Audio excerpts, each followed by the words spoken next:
जय जिनेन्द्र। वंदे तो सर्वसिद्धे ध्रुवममलमनोवमं गदिं पत्ते वोच्छामि समयपाहुड मेणमो सुध केवली भणिदम। पंच परमेष्ठी भगवान की जय। इस समय बंधाधिकार चल रहा है। पिछली ज्ञानशाला में गाथा नंबर 283 तक हुई थी। उसमें ये बताया गया था कि मैं अन्य किसी जीवों को शरीर से, वचन से, मन से या शस्त्र से दुखी करता हूँ। ये सब तेरे जो अध्यवसान हैं मिथ्या हैं, गलत हैं, झूठे हैं। गाथा 284 में ये बताएंगे मैं सुखी करता हूँ, ये भी अध्यवसान मिथ्या है। वहाँ दुखी करने का प्रसंग था, यहाँ सुखी का प्रसंग है। देखें गाथा 284। कायेन च वाचाय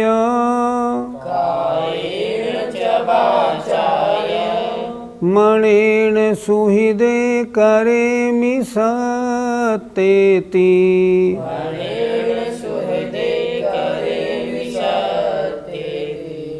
एवं पिहवदिमिच्छा सुहृदा कम्मेण जदि सत्ता। बोलो। कायेन च वाचाय मणेन सुहृदे करेमि सत्तेति एवं पिहवदिमिच्छा सुहृदा कम्मेण जदि सत्ता। कायेन च वाचाय मणेन सुहृदे करेमि सत्तेति एवं पिहवदिमिच्छा सुहृदा कम्मेण जदि सत्ता। कायेन शरीर से, वाचा वचन से और मणेन मन से, सुहृदे सुखी, करेमि करता हूँ, सत्तेति जीवों को। मैं शरीर से, वचन से और मन से सभी जीवों को सुखी करता हूँ। एवं भी ऐसा भी भाव मिथ्या हवदि मिथ्या होता है। यदि क्योंकि सत्ता माने जीव कम्मेण सुहृदा कर्म से सुखी होते हैं। हम किसी को सुखी करना चाहें तो वह सुखी नहीं हो सकता। उसके साता वेदनी का उदय होगा तब उसको निमित्त वैसे मिलेंगे, अन्यथा नहीं मिलेंगे। फिर देखें, शरीर से और वचन से और मन से जीवों को सुखी करता हूँ, सत्तेति सुहृदे करेमि। एवं पे ऐसा भी भाव मिथ्या हवदि मिथ्या होता है। ये परिणाम भी अच्छा नहीं है। क्योंकि अंतिम पंक्ति देखिए, क्योंकि जीव कर्म से सुखी होते हैं। पुण्य कर्म का उदय होगा, सुख सामग्री मिलेगी, सुख का अनुभव होगा। पाप कर्म का उदय है तो सारी सामग्री अच्छी हो तो भी दुख का अनुभव होगा। सुखी कब होगा? जब सुखी बनाने वाले कर्मों का उदय होगा। अर्थ देखें, उसी प्रकार यदि ये प्राणी अपने अपने कर्मों के उदय से सुखी होते हैं, तब मैं मन वचन और काय से इनको सुखी करता हूँ, यह तेरी बुद्धि मिथ्या है। किसी को सुखी करने का भाव मिथ्या क्यों है? क्योंकि केवल तुम्हारे मन वचन काय से सोचने से सामने वाला सुखी नहीं हो सकता। सामने वाले के भी तो पुण्य का उदय होना चाहिए। अगर उसके भी पुण्य कर्म का उदय नहीं है तो वह सुखी नहीं हो पाएगा। कितने ही साधन बना लो, वो दुखी का दुखी ही रहेगा। इसलिए मैं इनको सुखी करता हूँ, ऐसा भाव भी मिथ्या है। लेकिन देखा तो जाता है कि लोग सुखी करने से सुखी होते हैं। आपने अपने किसी रिश्तेदार को, वो गरीब था, परेशान था, एक कपड़े की दुकान खुलवा दी, 5 लाख रुपए लगा दिए, अब तुम यहाँ बैठो, आराम से कमाओ और खाओ। वो दुकान पे बैठा, दुकान नहीं चली तो क्या होगा? आपने तो कोशिश की थी ये सुखी हो जाए, सुखी कहाँ हुआ? कोई आपका रिश्तेदार बीमार था, गांव में इलाज ठीक नहीं हो पा रहा था, इसलिए सही नहीं हो पा रहा था, आपने वहाँ से बुलवा के अपने शहर के एक बड़े अस्पताल में दाखिल करा दिया। वहाँ पहुँचते ही अगर उसका मरण हो गया तो क्या होगा? हकीकत क्या है, हम किसी को सुखी नहीं करा सकते, दुखी भी नहीं करा सकते, सुखी भी नहीं करा सकते। उसके पुण्य का उदय भी तो चाहिए, तुम्हारे करने मात्र से थोड़ी होगा। सही बात तो ये है कि पुण्य कर्म के उदय से जीव सुखी होते हैं और उस समय अन्य सुखी करने वाले निमित्त तो स्वयमेव मिलते हैं। पंडित जी, किसी को सुखी करने की सोचना अच्छी बात नहीं। हम सांसारिक जीवों के लिए तो किसी के बारे में अच्छी बात सोचना अच्छा है, शुभोपयोग है, लेकिन सामने वाले का अच्छा होगा या बुरा, ये उसके अपने कर्म का उदय है। हम कैसी सोचें? जितने लोग दुखी हैं उनके ऊपर करुणा करें, उनके दुख कैसे दूर हो ऐसा विचार करें, प्रयत्न भी करें, कोशिश करें, सब कुछ करें, लेकिन सामने वाला जब उसके पुण्य का उदय होगा तब तो वो सुखी होगा, अन्यथा नहीं होगा। और दूसरी बात, अगर शुद्धोपयोगी मुनिराज के बारे में कहेंगे तो वे तो किसी को सुखी और दुखी के बारे में नहीं सोचते, उनके पास अन्य के बारे में सोचने का टाइम ही नहीं है। वो तो हमेशा आत्मचिंतन में लगे रहते हैं, उनका एक ही काम है, इसलिए उनके लिए तो सुखी या दुखी दोनों परिणाम मिथ्या हैं।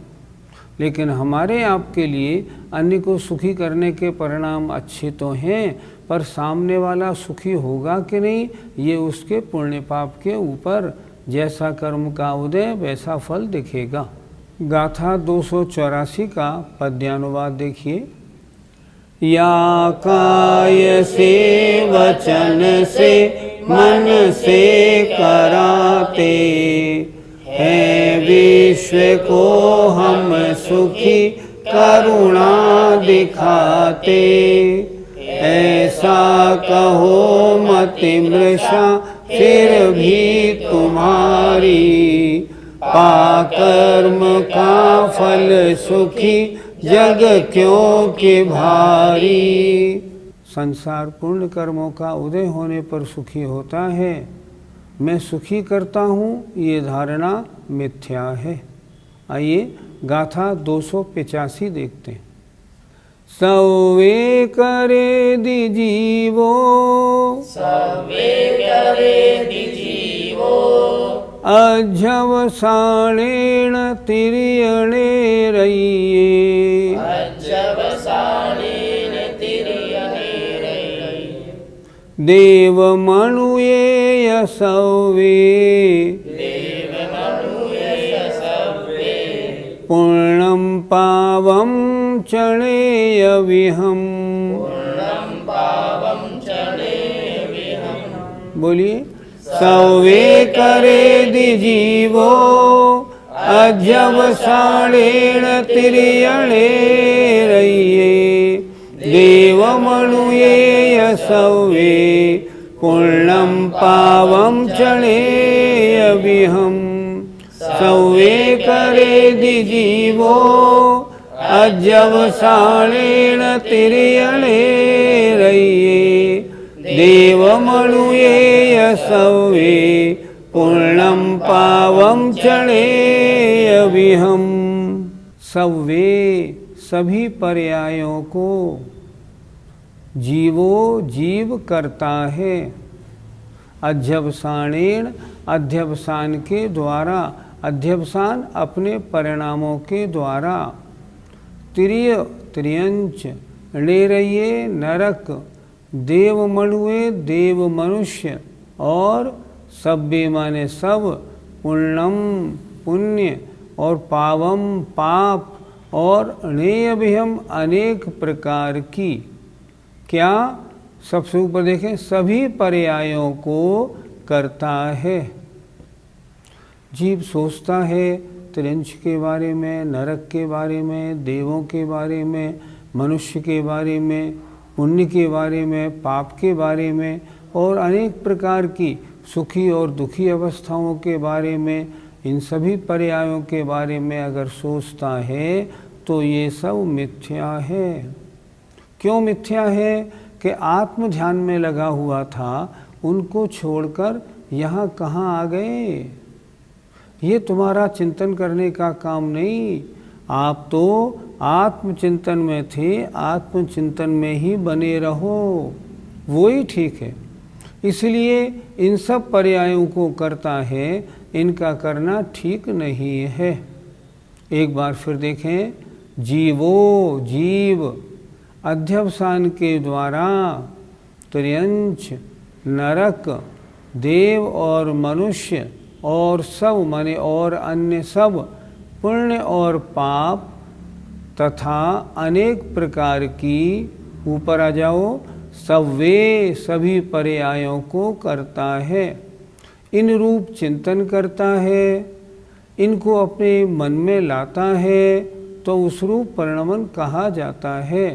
तो ऐसा जो चिंतन है, ये सब अशुभोपयोग शुभोपयोग रूप है। शुद्धोपयोग से हटकर इन अशुभोपयोग शुभोपयोग में पड़ना कभी उचित नहीं कहा जाएगा।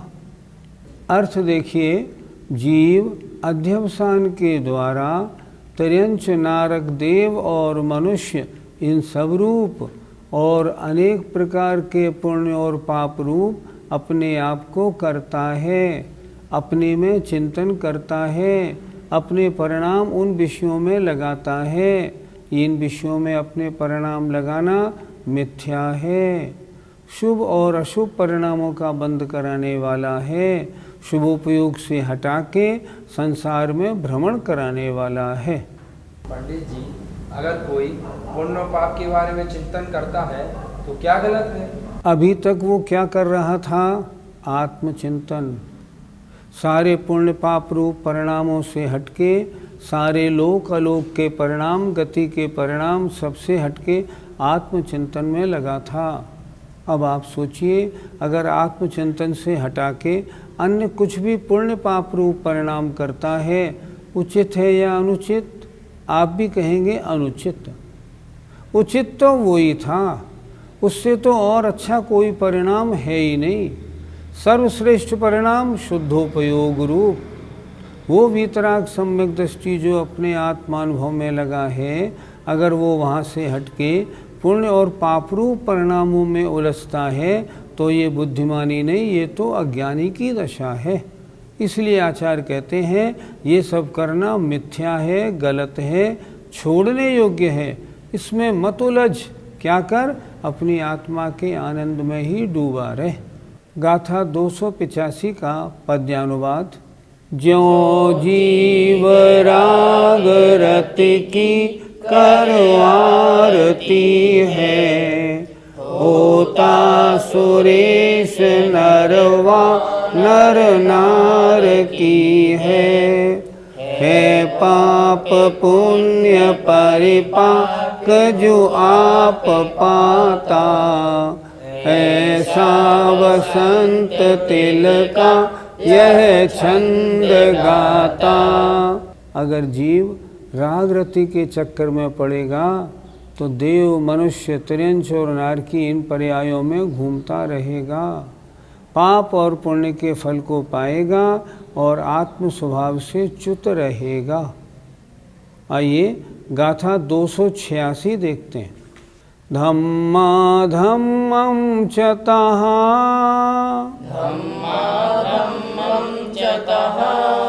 जीवा जीवे अलोग लोगम च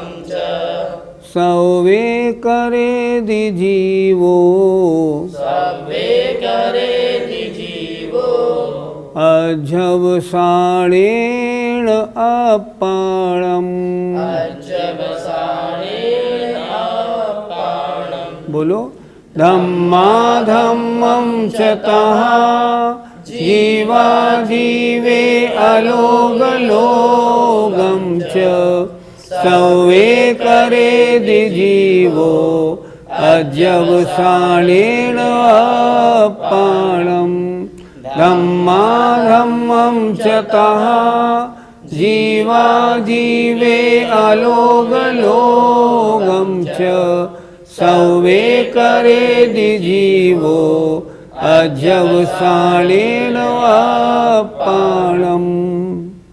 गाथा के अर्थ को देखें। धम्म अधम्मम, धर्म अधर्म, च माने और, तहा माने तथा, जीव अजीवे, जीव अजीव, और अलोक और लोक, और सव्वे माने और सभी रूप, जीवो करेद जीव करता है। किसको? अपने आप को। कैसे? अपाणम अपने को। कैसे? अध्यवसाणेन, विभिन्न अध्यवसान माने परिणामों के द्वारा।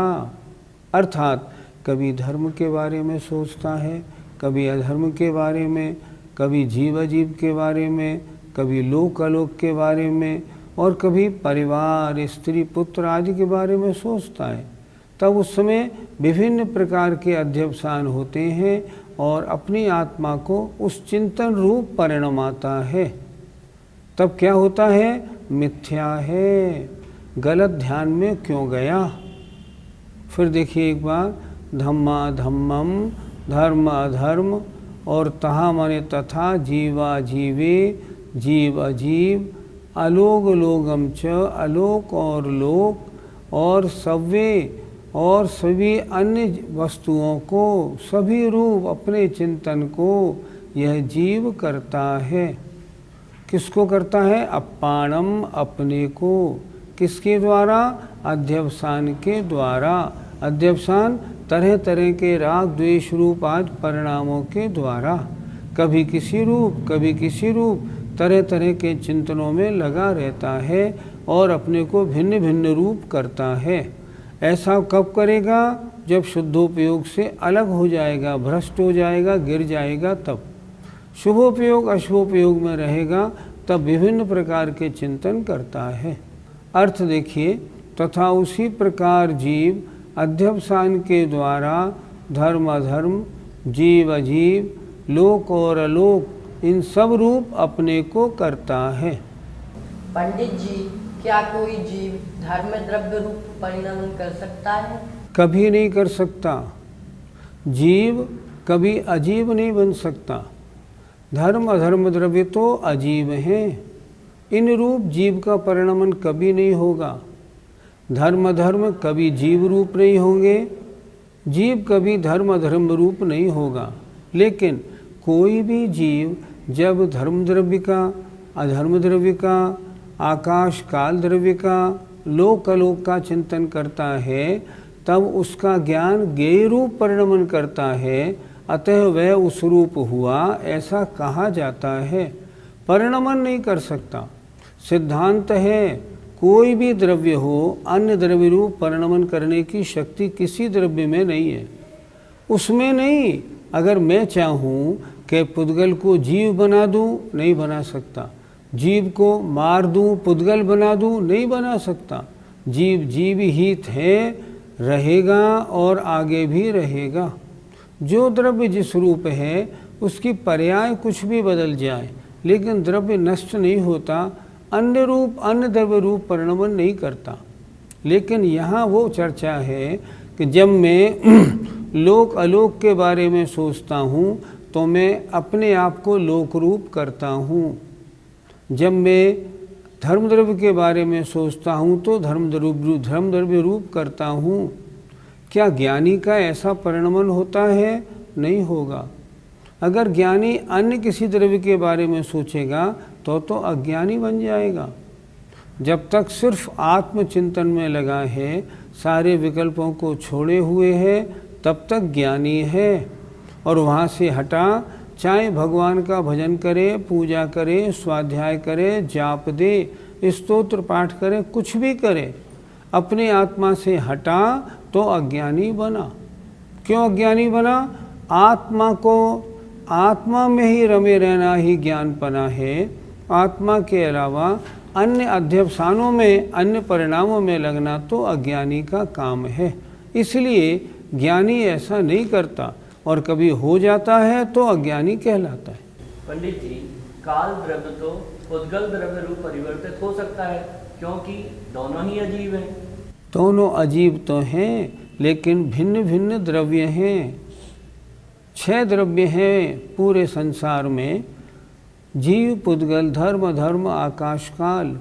इन 6 द्रव्यों में एक दूसरे रूप बदलाव नहीं होता। हमने माना काल द्रव्य के भी अणु हैं, लेकिन वे पुद्गल के अणु नहीं बन सकते। पुद्गल के अणु काल द्रव्य के अणु नहीं बन सकते। क्यों? दोनों का कार्य अलग, दोनों का स्वभाव अलग, दोनों के गुण अलग। इसलिए एक द्रव्य कभी दूसरे द्रव्य रूप परिणमन नहीं कर सकता, चाहे वो जीव हो या अजीव। गाथा 286 का पद्यानुवाद देखें।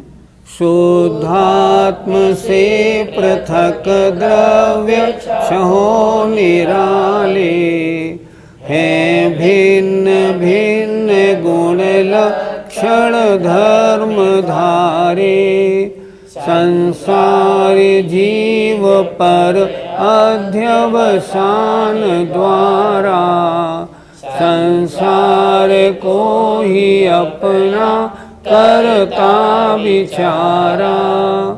यहाँ भी स्पष्ट लिख रहे हैं, 6 द्रव्य अलग अलग हैं, शुद्ध आत्मा से तो सभी भिन्न हैं, लेकिन संसारी जीव, अज्ञानी जीव अपने परिणामों द्वारा अपने संसार को, सभी द्रव्यों को अपने रूप, सारे संसार रूप अपने को करता रहता है। जय जिनेंद्र। इस कार्यक्रम के पुण्यार्जक हैं मानक चंद, कमला देवी, राकेश कुमार नीतू, ऋषभ, सौम्या एवं Ayushi Musharraf, B123 Sethi colony Jaipur, Premchand, Vijay Lakshmi Ajmera Jaipur, Ashok, Rajlakshmi Pandya Jaipur, Sunil, Renu Kasliwal New Delhi. Shri Parasnath re rolling mills limited, Durgapur 1, Vardhaman, Paschim Bengal. Amita Jain, wife of Anil Kumar Jain, Sangeeta Jain, wife of Vipin Kumar Jain. Shri Satish Chandra Jain की पुण्यतिथि पर Shrimati Shobha Jain, doctor Piyush Jain, doctor Anjali Jain, doctor Shakti Jain, संयम जैन, कुमारी दिया जैन। श्री दिगंबर जैन महिला शास्त्र सभा, सूर्यनगर, गाजियाबाद।